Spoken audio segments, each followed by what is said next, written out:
자기소개 한번 해주시면 감사하겠습니다. 네, 안녕하세요. 저는 임재현이고요. 그럼 여기는 시술의원에서 줄기세포센터를 담당하고 있는 사람입니다. 그래서 네. 음, 어, 혹시 줄기세포는 무엇인가요? 줄기세포 같은 경우는 우리가 그 인체 내에서 어느 세포라든지 다 분할할 수 있는 세포를 이제 줄기세포라 하거든요. 그래서 줄기세포는 이제 종류가 다양한데 우리가 이제 보통 우리 시술할 수 있는 것은 성체 줄기세포라 해가지고 본인이 갖고 있는 그 성체를 이용한 그 줄기세포를 이용하는데 보통 이용하는 그 조직이 그 세 가지예요. 그래서 첫 번째는 지방을 이용할 수 있고, 두 번째는 골수를 이용할 수 있고, 다음에 이제 혈액에서 또 줄기세포를 뽑을 수 있습니다. 아, 네. 그러면 왜 이렇게 다양한 질환을 치료할 수 있을까요? 이 줄기세포이 이제 크게 한 세 가지 이제 기능이 있거든요. 그래서 첫 번째는 다른 세포로 분화할 수 있는 기능이 있어요. 그래서 이제 분화할 수 있기 때문에 이제 예를 들어서 상처받은 세포라든지 소멸된 세포라든지 그런 세포들이 이 새로운 세포가 또 재생이 돼야 되잖아요. 그래서 줄기세포가 들어가면은 새로운 세포로 또 재생할 수가 있고요. 두 번째는 뭐냐면 줄기세포에서 굉장히 몸에 유용한 성분이 굉장히 많이 나와요. 그래가지고 이게 들어가가지고 유효한 성분을 많이 이 분비를 많이 해가지고 또 굉장히 좋게 해주고 세 번째는 이제 면역을 조절하는 기능이 있어요. 그래서 예를 들어서 면역 질환 같은 경우 특히 이제 건선이라든지 그러니까 자기 면역 질환 같은 경우는 스스로 면역 세포가 나와가지고 자기 세포를 파괴하는 거거든요. 그러니까 면역 조절 세포가 들어가면은 그런 것들을 전부 다 이제 가라앉히게 만들어가지고 그것을 치료하는 게 됩니다.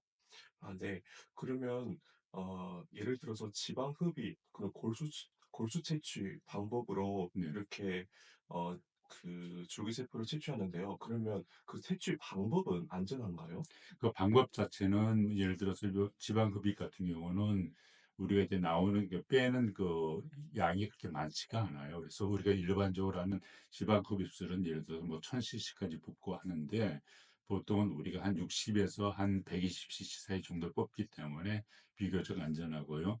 골수 같은 경우는 굉장히 안전해요. 심지어는 뭐냐면 뭐 국소 마취해서 뽑을 정도고 시술 시간도 보통 한 1, 2분이면 끝나니까 굉장히 간단한 시술입니다.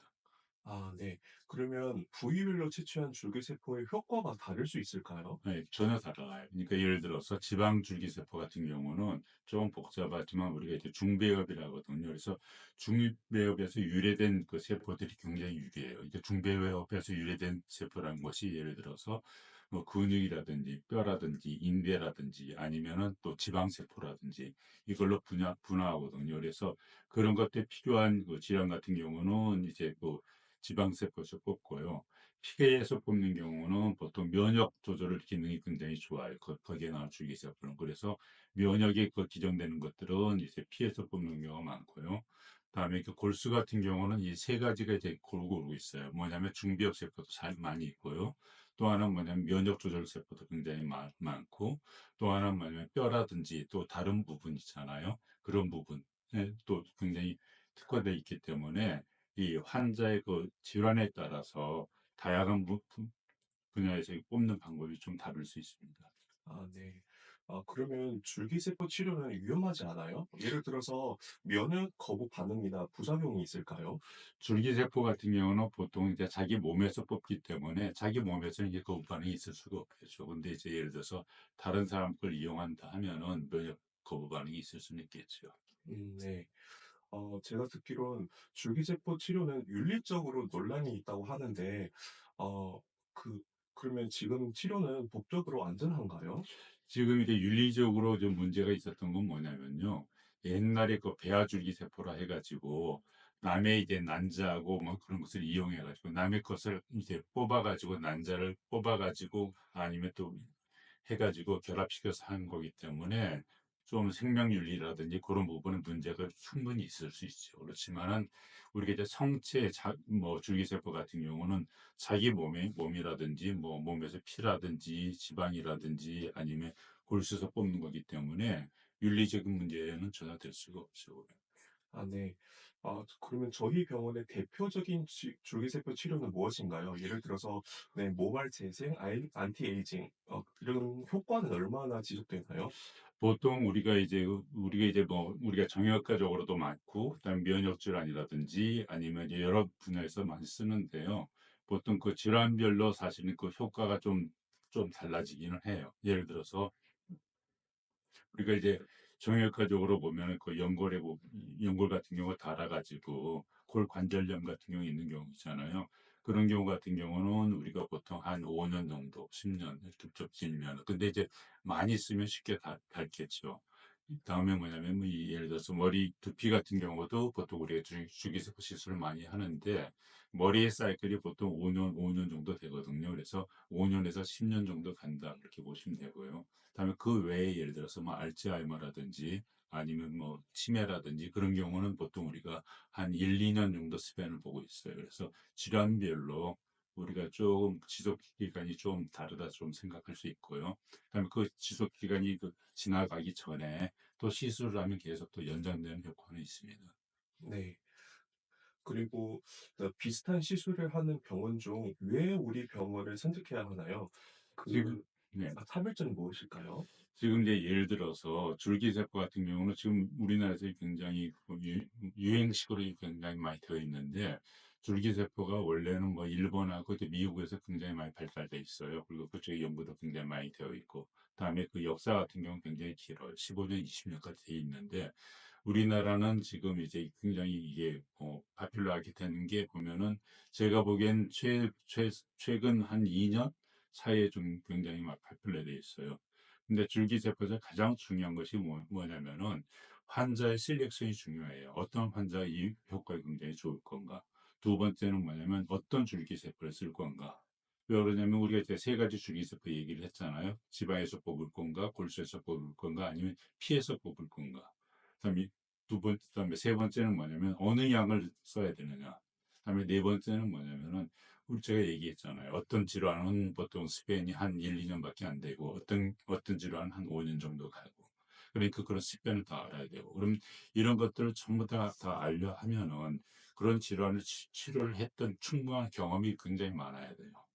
그냥 단순히 내가 1-2년 어디서 줄기세포 그냥 듣고 들여다보고 그냥 좀 참관하고 해 가지고 줄기세포를 한다 했을 때 똑같은 효과가 나타나는 건 아니거든요. 그래서 가장 중요한 게 보면 경험적인 것인데 저 같은 경우는 뭐 줄기세포에 대해서 사실은 굉장히 많이 연구를 많이 했었고 그다음에 줄기세포에 관련된 뭐 특허도 보면은 한 7개 정도를 갖고 있고 하니까 굉장히 기간이 길거든요. 연구한 기간도 길고 하기 때문에 아무래도 다른 분보다는 굉장히 경험이 많기 때문에 환자한테 굉장히 유리할 수가 있습니다. 네. 줄기세포 치료를 받으려면 어떤 준비가 필요하나요? 네, 예를 들어서 사전 검사나 혹은 효과는 언제부터 나타나나요? 이것도 보면 줄기세포가 이 뭐냐면 시술 받는 부위에 따라 좀 달라요. 예를 들어서 이제 연골 같은 경우 이제 시술을 받는다 하면은 이런 것들이 연골이 보통 뭐 착생이 되고 뼈가 자라나고 그다음에 매끄럽게 되고 하는데 시간이 많이 걸릴 거 아니에요. 그런 경우는 보통 10 개월에서 1 년까지 지나야지 확실한 효과를 볼 수 있겠죠. 그런데 예를 들어서 보면 뭐 치매라든지 알츠하이머라든지 뇌졸중 같은 경우는 사실 줄기세포를 주입을 하면 바로 이제 들어가 가지고 효과를 좀 보기 때문에 보통은 한두 달 내에 또 이제 효과를 보는 경우가 많고요. 예를 들어 당뇨 같은 경우도 보통 경험적으로 보면 한 두세 달이면 또 효과를 볼 수 있거든요. 그러니까 질환별로 조금은 달라요. 그래서 이런 질환별로 또 다 다르기 때문에 이런 충분히 경험이 있으면은 이제 의사로서는 제가 환자한테 조언을 해 드릴 수가 있죠. 이건 주사를 어떻게 몇 번 맞고 어떻게 되면은 어느 때 좋아질 거라는 이제 얘기를 할 수가 있는데 질환별로 다르기 때문에 일괄적으로 언제 좋아진다고 말씀드리기가 좀 어렵습니다. 네. 마지막 두 문제 남았습니다. 네.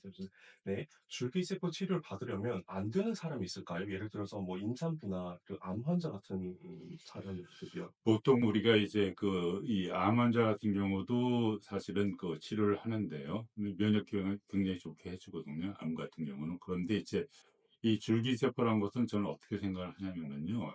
이것이 절대적으로 이거 하나가 중요하다 생각은 안 해요. 그러니까 이제 제가 어떤 얘기를 많이 하냐면은 어떤 치료 방법이 있어요. 백이란 치료가 있는데 예를 들어서 우리가 약을 먹고 뭐 이제 뭐 수술을 하고 해 가지고 50 정도의 치료를 받았어요. 그래서 제가 할 수 있는 최선이 50 이에요. 거기서 줄기세포를 하면은 80이 되는 거예요. 근데 내가 예를 들어서 모든 시술을 다 거부를 하고 그다음에 '난 이 줄기세포만 하겠다.' 하면은 얻어지는 건 한 40 밖에 얻어지지 못하거든요. 그러니까 이것은 협업을 하는 것이고, 협업을 하는 한에 있어서는 보면 어느 정도의 보면 예를 들어서 어떤 뭐 확실한 예를 들어서 어떤 뭐 염증이 있다든지 어떤 그런 어떤 좀 이 적응증이 아닌 경우가 있지 않아 는 대다수가 전부 다 사실은 좀 적응증이 되고요. 그다음에 이제 그 윤리적으로는 사실은 우리가 이제 미성년자한테는 줄기세포를 권하지는 않죠. 임산부는요? 임산부는 우리가 좀 실렉션해서 봐요. 그러니까 예를 들어서 임산부 상태에서가 예를 들어서 이것을 줄기세포를 연기를 하지 못할 정도로 굉장히 좀 급한 상황이다. 그러면 우리가 보면 고려할 수는 있겠지요. 근데 이제 예를 들어서 임신 후에도 할 수 있는 정도의 보면 급박한 상황이 아니다 하면은 이것을 좀 딜레이 시킬 수도 있겠죠. 네. 마지막 문제입니다. 혹시 원장님께서 인상 깊은 사례 혹은 환자가 있을까요? 이게 굉장히 좀 재미있는 얘기가 있었는데 재밌진 않지만 환자로서는 굉장히 좀 힘들었던 환자죠. 이 환자가 보면 이제 건선 환자인데 이 건선이란 것이 우리가 이제 일반 사람들이 생각하기에 굉장히 쉽게 생각을 하는데 굉장히 어려운 환자한테는 굉장히 괴로운 좀 질환이에요. 그래서 건선 같은 경우는 온 사방이 전부 다 이제 하얗게 그냥 올라오거든요. 막 인선이 오고 심지어는 이제 그게 굉장히 심하니까 뭐 일부 이제 한 그 여자 뭐 그분은 그 자살까지 했잖아요, 자기 엄마하고 같이. 그러니까 그 정도로 사실 굉장히 힘든 거예요. 근데 이 사례는 뭐냐면 얘가 초등학교 때부터 건성이 굉장히 심했어요. 그래 가지고 이 뭐 서울에서 굉장히 유명한 대학까지도 다 돌아다니면서 치료를 받는데 건선 치료는 뭐냐면 면역 억제제라든지 심지어는 MTX 해 가지고 굉장히 항암제 비슷한 것들도 다 쓴다고요. 굉장히 힘든 치료를 많이 했어요, 초등학교 때부터. 근데 이것이 보면 할 때만 조금 좋아지고 계속 올라오고 근데 이 친구가 이제 대학생이 됐는데 이 주위에 나가지는 못하죠. 워낙 심하고 하니까.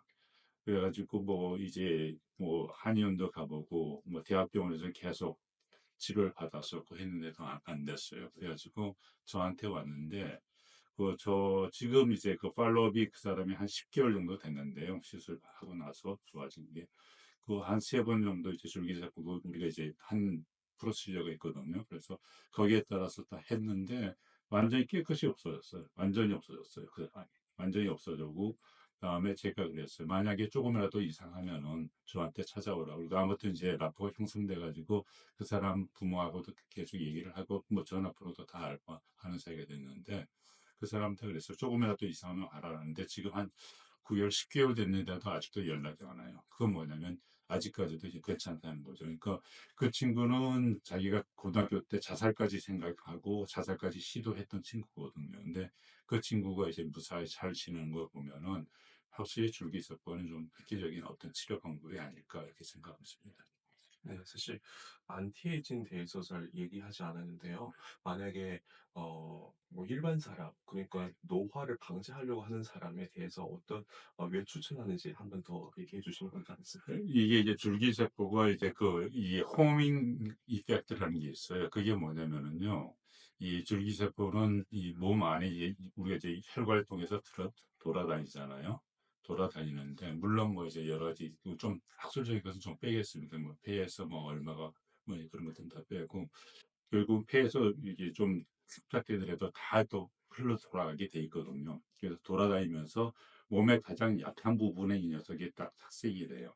그래서 알아서 이 녀석이 좋은 성분을 전부 다 분비를 하고 예를 들어서 세포가 좀 파괴된 거 있으면 고치고 또 새로운 세포로 재생이 되고 하는 이런 그 어떤 이펙트가 있거든요. 이런 줄기세포의 호밍 이펙트가 있기 때문에 우리가 보면은 검사상에 나타나지 않는 아주 이렇게 미세한 것들은 굉장히 많잖아요. 보면 우리가 어떤 크라이테리아가 넘어야지 병이라 생각을 하는데 경계에 있는 경우는 병으로 생각을 안 해도 사실은 몸이 좀 망가지는 경우가 많거든요. 그러니까 그런 경우가 있어서는 뭐냐면 여기 들어가 가지고 그것을 치료를 하는 거죠 보면은. 그래서 어떻게 보면은 이게 몸 안에 어떤 예를 들어서 뭐 굉장히 나빠지기 직전에 보면 검사상으로 정상이 나온다 하더라도 직전인 경우에 있어서도 이렇게 들어가 가지고 치료를 해 버리고 좀 더 좋게 해 주니까 굉장히 좋은 효과는 있겠죠, 안티에이징 쪽으로.